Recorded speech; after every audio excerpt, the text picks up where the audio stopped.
Okay guys, in this video we're going to go back to our factoring graphic organizer, except for this time we are going to include two new methods, our grouping method and our difference in sum of two cubes method. And so let's go ahead and start here with our grouping method. One thing I want to use to supplement this with is just that when we talk about a grouping method, you're going to notice that this polynomial has four terms, and so we will use, if possible, whenever we have a polynomial with four terms. And so we want to make sure that we fill this in here.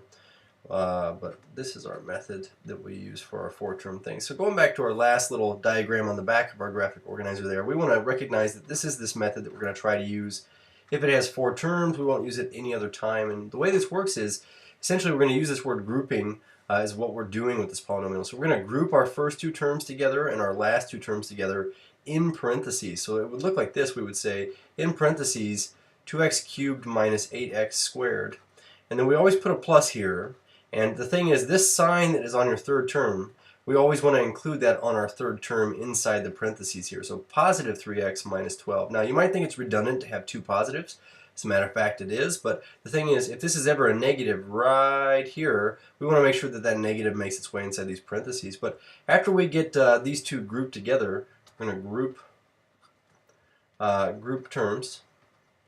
What we're going to do is we're going to factor out the GCF. So factor GCF out of each.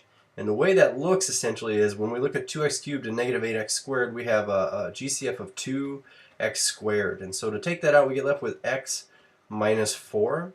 Plus now, when we look over here at 3x and negative 12, these have a GCF of 3. So we take out a 3 and we get left with an x minus 4 here. And so once we factor the GCF out of each, we're going to say if a GCF still exists, factor it again.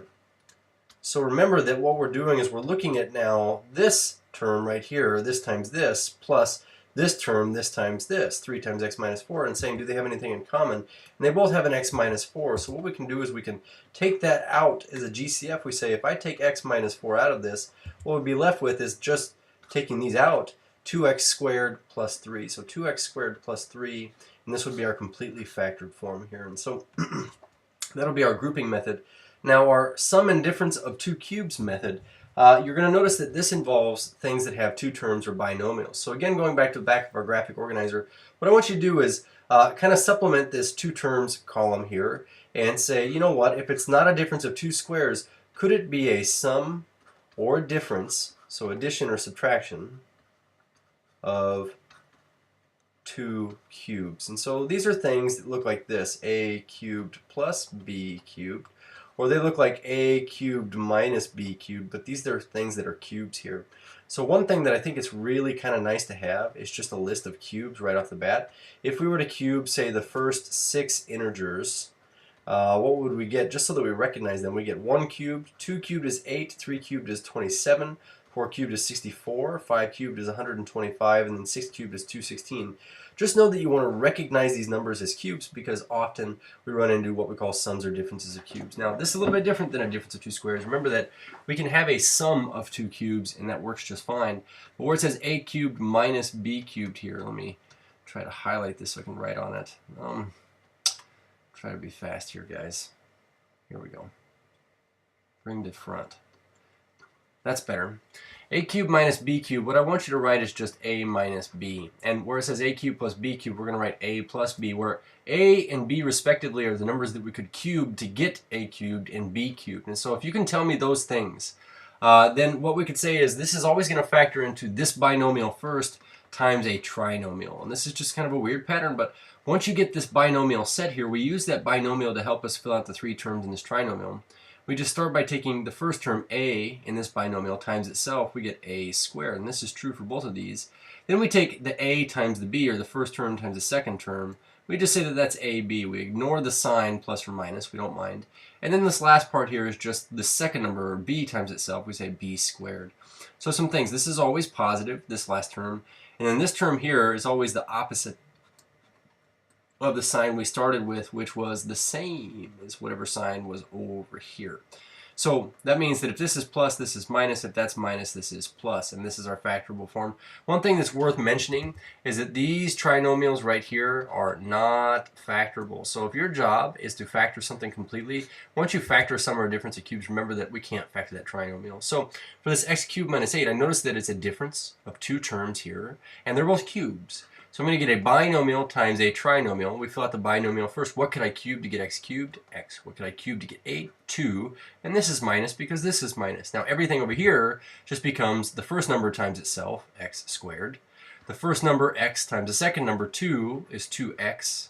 Remember, we ignore the sign.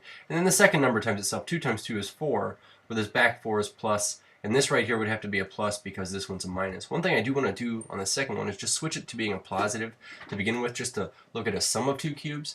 But again, we would have a sum of two terms that are both cubes. We'd have a binomial times a trinomial.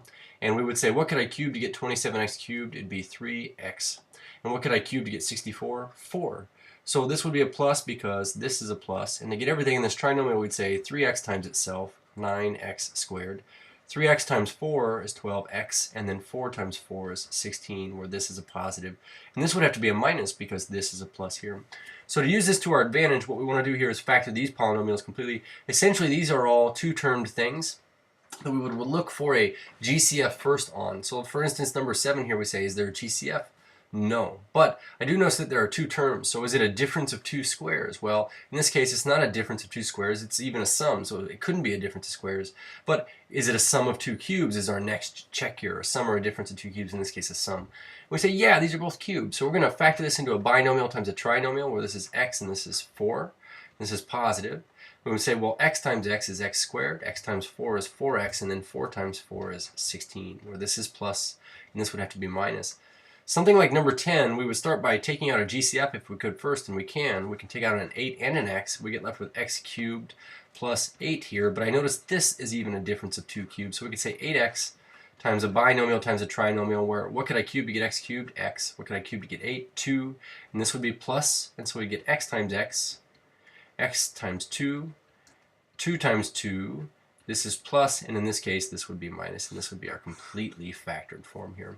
Really quickly, taking a look at, say, a grouping problem here, we could see something like, I don't know, number 16 here. If we group the first two terms, x cubed minus 8x squared, plus, and we group the negative on the 4x here, plus 36, we're going to look for GCFs now. We say GCF here is x squared. We get left with x minus 8.